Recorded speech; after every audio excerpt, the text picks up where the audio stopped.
Hey, everybody. Thanks for tuning in to the Hanging On to Hope podcast. I'm Brenda J. And I'm Karen Wonder. And we are HangingOnToHope.org.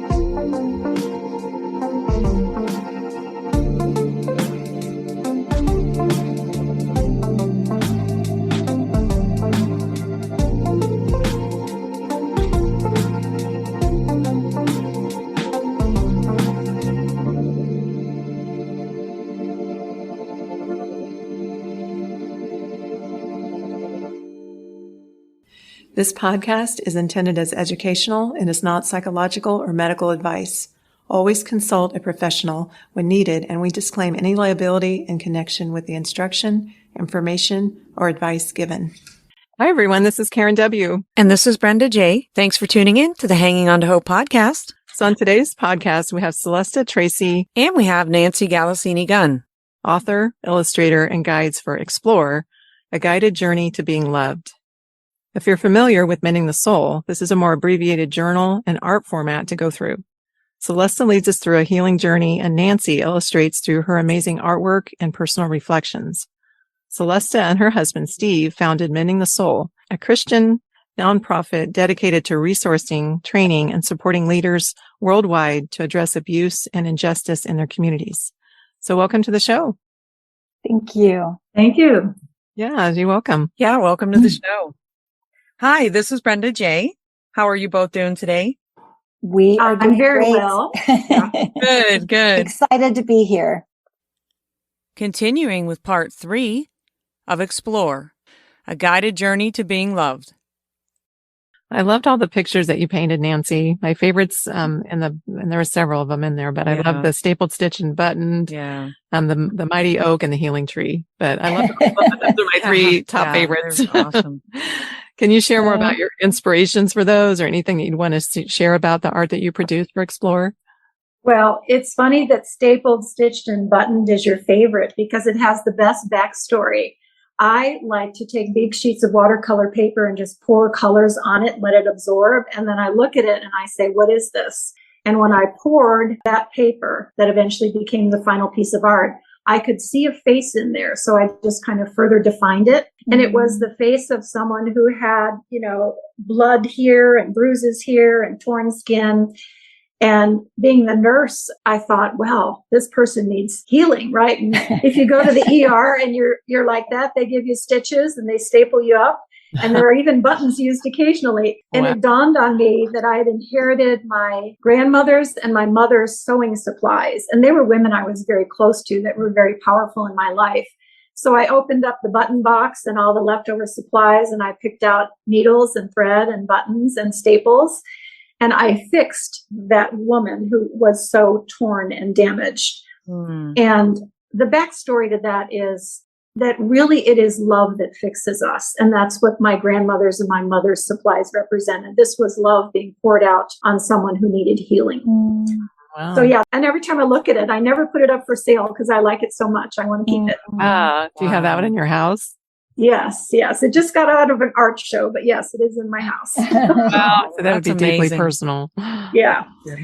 And a mighty oak was a request from Celestia. I remember that. The healing tree was after I finished my work with her. I was painting in acrylics, which I don't normally do. And I'm like, I have to tell the story of all the darkness and ugliness that's at the bottom. And then I have to tell the final story as the tree grows of what the fruit of the tree is. And all the leaves have on, all the positive, wonderful things we all want in life after we grow and we're past the dark part of healing. Yeah. My personal favorite is Out of Darkness because it was my first healing piece. And again, it was poured. And then I looked at it and I said, it looks like someone is walking out of a dark cave into brilliant, gorgeous light. And that was my favorite one that I ever did. Really? Probably still my favorite. Yeah. It's on the easel in my kitchen behind me, actually. Oh, really? That's awesome. That is. Will you remind us again near the end of the book that we can learn from our journey, that whatever has happened to you in your distant or recent past, you can use for good. The understanding of empathy it created in you are the very things that enable you to help others. That is just a great reminder to end with. Okay. So in the book, the tip you give about anxiety is profound. You say, anxiety happens when you disconnect from the God who loves you and your inner self what you think, feel, and need, and thus aren't able to advocate for yourself or for somebody that you love. The more you focus on connecting and courageously advocating for yourself and others, the less anxious you will feel. So I don't know if there's anything you wanted to add to that. I love that. Yeah, I love that too. It's just it's a helpful signal, isn't it? That anxiety in us, that churning. And on my desk. it's a call back to connect. Yeah. With ourselves first and then with the Lord. Yeah, that's really good. I never thought of it in that way. Yeah. Maybe. Anything, Nancy, you wanted to say about that? No, but I do love that line, advocate for yourself, which is what I ended up doing when I sought counseling and ended up choosing divorce. That was Nancy self-advocating. Yes.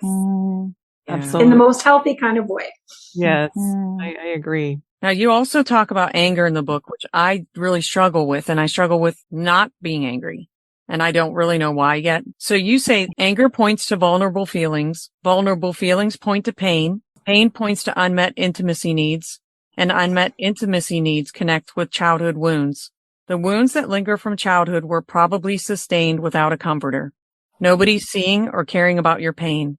That is why your deepest adult intimacy needs flow out of your childhood pain. Thus, reparative attachments are the nurturing, intimate relationships that are crafted when two people become more deeply self-aware so that they can love and be loved in healthier ways. And I just thought that was beautiful. Yeah, that really is. Thank you.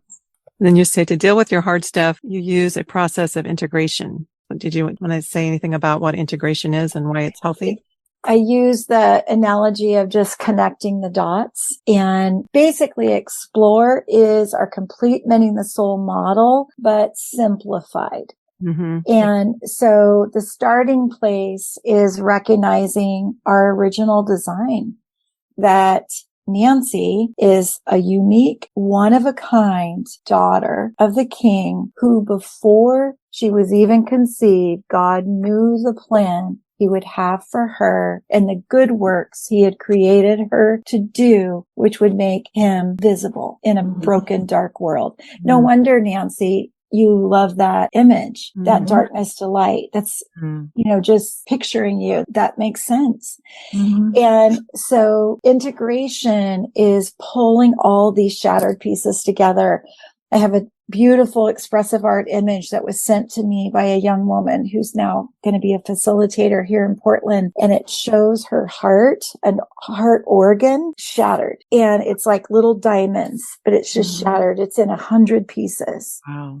And it is an excellent image of what abuse does to us. Yeah. It disconnects our memory. It disconnects our body from our experience, our head from our heart, our spirit from the Spirit of God. It shatters everything that God created us to be, which is whole, connected, alive in Him. Integration is like, I'll use the stitching analogy. It's pulling these pieces together that got left behind. Like for an example for me was in my highly religious, devout family of origin. I was firstborn, so I absorbed everything like a little sponge. Every aspect of who I am as a leader, I'm a visionary and very prophetic. I'm highly discerning. I'm very courageous. Every single piece of my original design was off limits as a woman in the church. And man, that did a number on me. I had so much shame that showed up in sexual shame, weirdly, when I got married to my lovely, young, amazing, hunky husband. And I thought, man, I feel like an incest survivor. I didn't know what was wrong.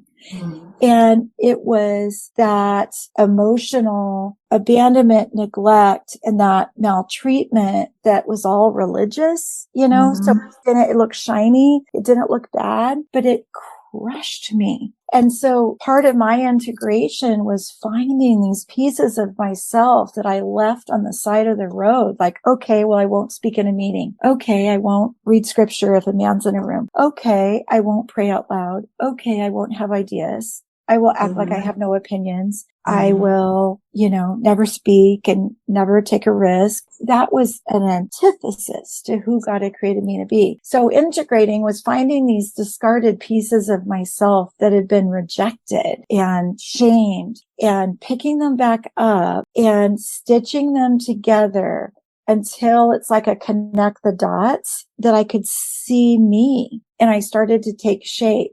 So it's Mending the Soul workbook is not for the faint in heart. It is a deep dive into integration, but it truly, Zondervan wanted to publish it and we ended up publishing it through Mending the Soul instead so that all of the proceeds could go to MTS, but it was mostly because they wanted to shorten it. And I knew that every question, every exercise was critically important to integrating all the pieces. Yes. And it could not be MTS light. It had to be MTS. Yeah. And sometimes you can't do it all. And so it's very common for participants to go through it 2, 3, even 4 times. And then as facilitators, they keep growing. Yeah. Because there's so much work to do for most of us to bring all those pieces together. And there's a whole section on effects. It's understanding, how does shame show up? How does shame show up like sexual shame for me? That was so weird. I had to figure that out.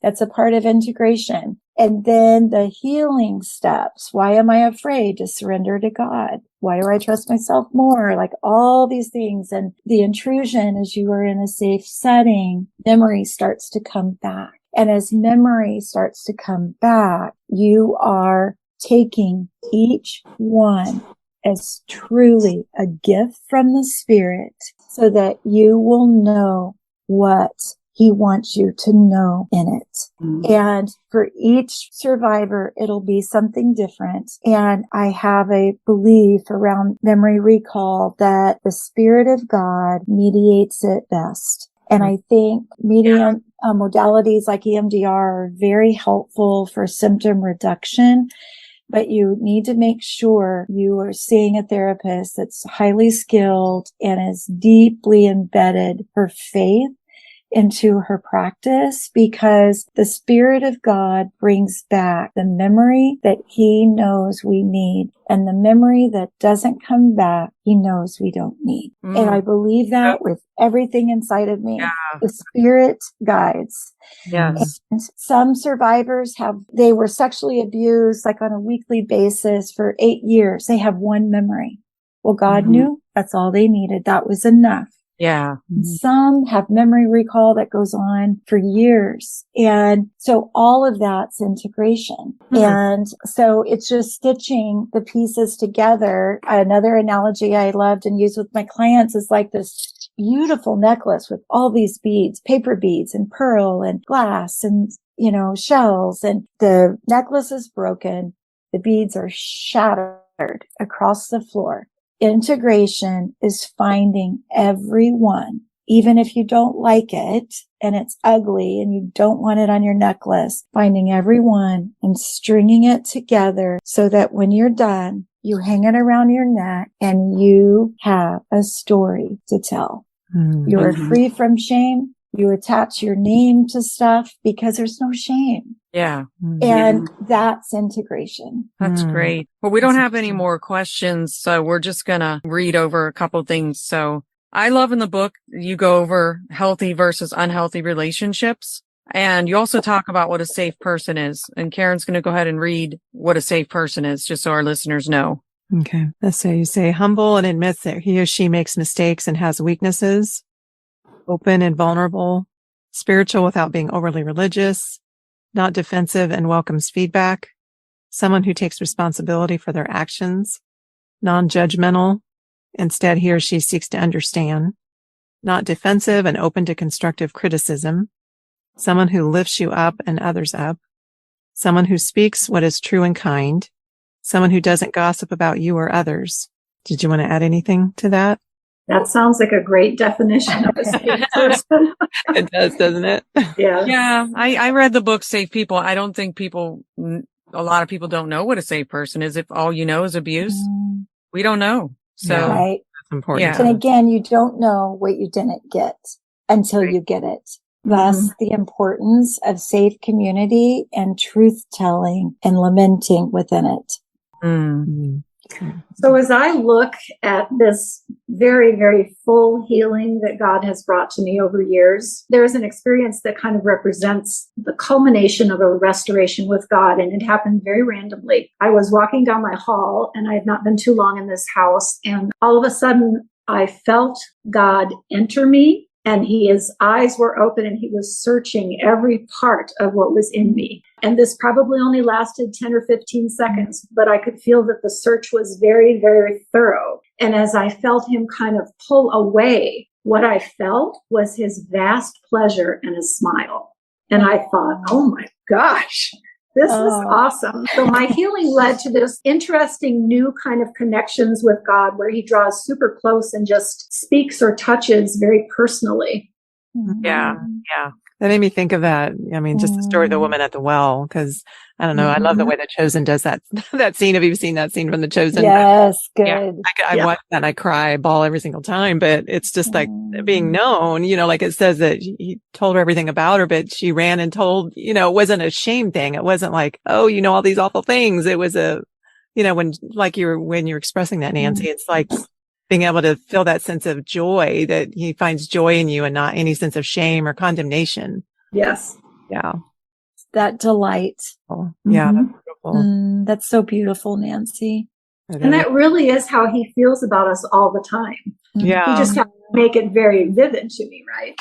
Yeah. When that happens, that moment when that penny drops and you're there with your heart experience with God's delight without shame, that is such a powerful pivot in one's life in which the freedom, the fullness that come out of that is profound. And it takes a while to get there. It took me a long time, and tying in this concept with anger for any of our religious listeners that were raised in highly religious homes where anger was off limits. I think, Brenda, it was you saying that I don't even know.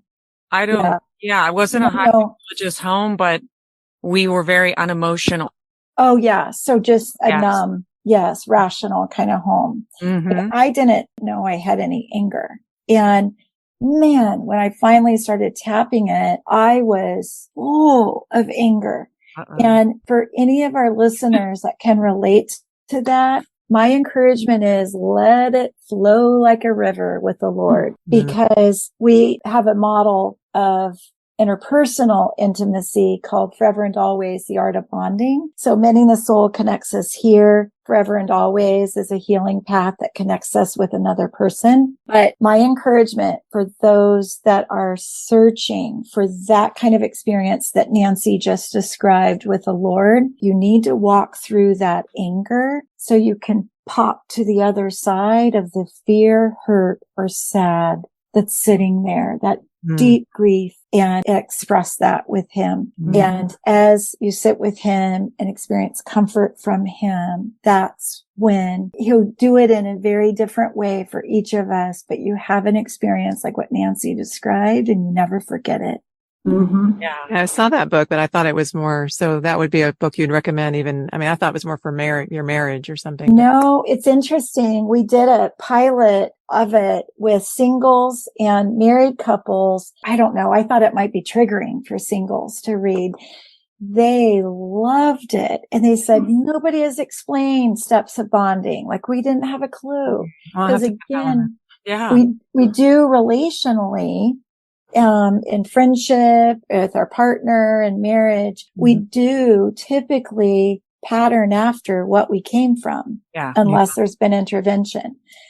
So yes, Forever and Always, we're piloting 2 translation groups right now in the Congo and doing it because they've been doing By His Wounds for a while, but it's an excellent resource for, if you want to pursue more of the relational pieces that we talked about in the podcast, that would be an interesting book because it would give you a theology of intimacy, God's intimacy with himself, his intimacy with us, and what he designs for us in relationship with each other. And the template for like how I am close to Steve, the ways in which we love and are loved in our marriage come out of our wounds.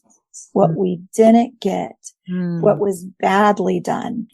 That's where we build our intimacy, and forever and always walks a single or a couple through actually doing that together. Well, I know I see pictures of you and Steve, and I'm like, relationship goals. Yes.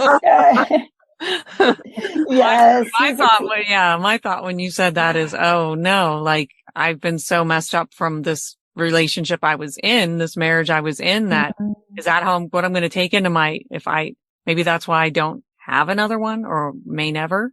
Well, I know you just need to heal. You just need more time to heal. I need more time to heal lots of healing. Too. I mean, but it that can be done. Yeah. You're healable. Yes. The order I would recommend is Mending the Soul group first, Forever and Always next. And if you're a single, do it with other singles. And if you are in marriage, do it with your spouse. But it's just the art of bonding with each other. And our culture, we're losing more and more pieces of that in our culture. So it really pulls it from a kingdom culture. And another resource that we have on the website I would recommend for anybody, because there's really good questions and we only got to say like 2 seconds on attachment, but the psychological underpinnings for the Mending the Soul model that came out of my practice are attachment theory and systems. And both of those are very, very, very biblical, all the one anothering. And so the Mending the Soul model was created for families. So we have a child workbook, 10 little lessons, and a caregiver or parent workbook, and a textbook, and a journal. That is a model that we offer online training for. If you're interested in training and can't afford it, reach out to us and let us know, and we will definitely help financially to make it available. Oh, that's great. Yeah, that is. I didn't know that. And then this is all on mendingthesoul.org where they could find it. Okay. Yeah, there's a link to your website. Yeah, we have a link to your website on our website. Yeah. Front page of our And then there's trafficking curriculum called Princess Lost, Princess Found. And it's a fairy tale I wrote for basically female survivors of complex sexual trauma. And an organization paid us to consult and create a model. And it's a Mending the Soul model, but it's a mentor model because my clinicians and I worked with 23 young women who had been bought and sold on our streets in Phoenix. And we did that for 2 years. 22 out of the 23 had experienced every form of abuse by the time they were 8 years old. Wow. And most of those young women were in churches that never addressed abuse. And to say they were mad at God is an understatement. Yeah. And so the model, the mentor's guide, the fairy tale, and the journal guides caregivers in how to be safe and to walk alongside a young woman. The principles would apply to a man, but we built it out of field and social science research with trafficked women, how to walk alongside of someone in community, helping her integrate. And that's on our website as well. And we have an instructor-led training in the fall and the spring for Princess Lost that builds on Mending the Soul training. Okay. So that's available as well. Lots of great resources. Yeah. Well, thank you so much for being on the podcast, both of you. I just really, really want to thank you. This is amazing. Yeah, we totally. Thank you. Big fan. Yes. Yeah, definitely big fans. But we thank you both. And I really have a shout out for Nancy, who has a very busy, full life. And there's so many things she could be doing. But when I asked her to help with Explore, because I knew I wanted to do it with her. Yeah. And I had prayed about the survivor. God picked, and he picked her. And she said yes. And I'm so thankful. So I'm very honored to be here. And I'm very honored that my work is in the book. Like I said, I have a passion to help in any way that can be done. I'm in. Yeah. Well, thank you so much for taking the time.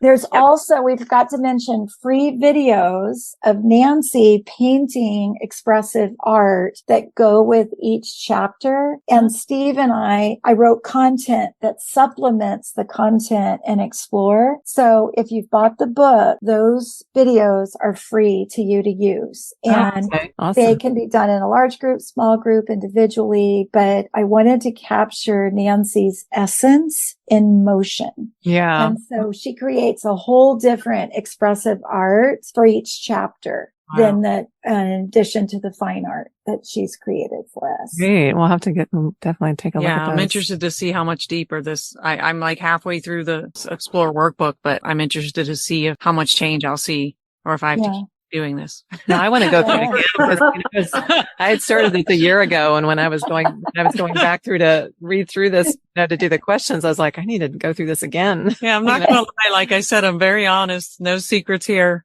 That way the can't attack. That's right. That's good. Yeah. That's how we all need to be. Yeah. Well, thank you both so much for your welcome and these excellent questions. Yeah. Thank you guys for taking the time to be here. I really appreciate it. We haven't even begun to promote Explore. It's already been translated into Russian, Swahili, and French right now. And so globally, they're going nuts with it. And we haven't gotten to promotion in the US. So this will be helpful having this. Yeah, this is listened to in 60 countries right now. So that's awesome. Well, that's why we wanted to do it, is because we both felt like we wanted to have free resources because a lot of people don't have, money to go to a lot of Yes. God has protected your original design and he's committed and pursuing the full activation of that original design. No matter how much abuse, Brenda, he's protected you and it's there. Your feeling, pulsing heart is there. Yeah. So our encouragement is keep stepping in, maybe explore like from beginning to end with those videos with a safe group, Karen and others, and then consider MTS because it will guide just that stitching together of those pieces and your heart will wake up. I was so numb for many, many years. And that's the miraculous work God does because you fully alive are imaging him and he wants himself made known, light in the darkness. And I just want to encourage you and Karen to keep pushing forward and every listener out there that you're worth it and make the space, have the discipline of time that you create for yourselves to do that work of centering, listening to your body, just these prompts, just move through those prompts. Yeah. And you're worth it. You're already doing such amazing ministry and work through this podcast, but there's so much that God wants you to know and experience. And thinking of forever and always, this sweet intimacy that comes out of understanding what we never receive. I mean, like Steve, the potency of a husband that co-leads with me. Yeah. When I had a father that made it all off limits. Therefore, I was off limits. It's what God does. And he has so many delights in store. So can't even imagine what that'd be like someday. Yeah. Yeah. Thanks for tuning in to Hanging On to Hope. Check out our website, hangingontohope.org. There are resources on there. And if you would like to donate or volunteer, you can do that through our website. We are a brand new nonprofit, so we appreciate any and all support. And we thank you for listening. And until next time, keep hanging on to hope. We are evidence that there is hope and healing for you, and our passion is to help you find it too. So thanks for tuning in. Thanks for listening, everyone.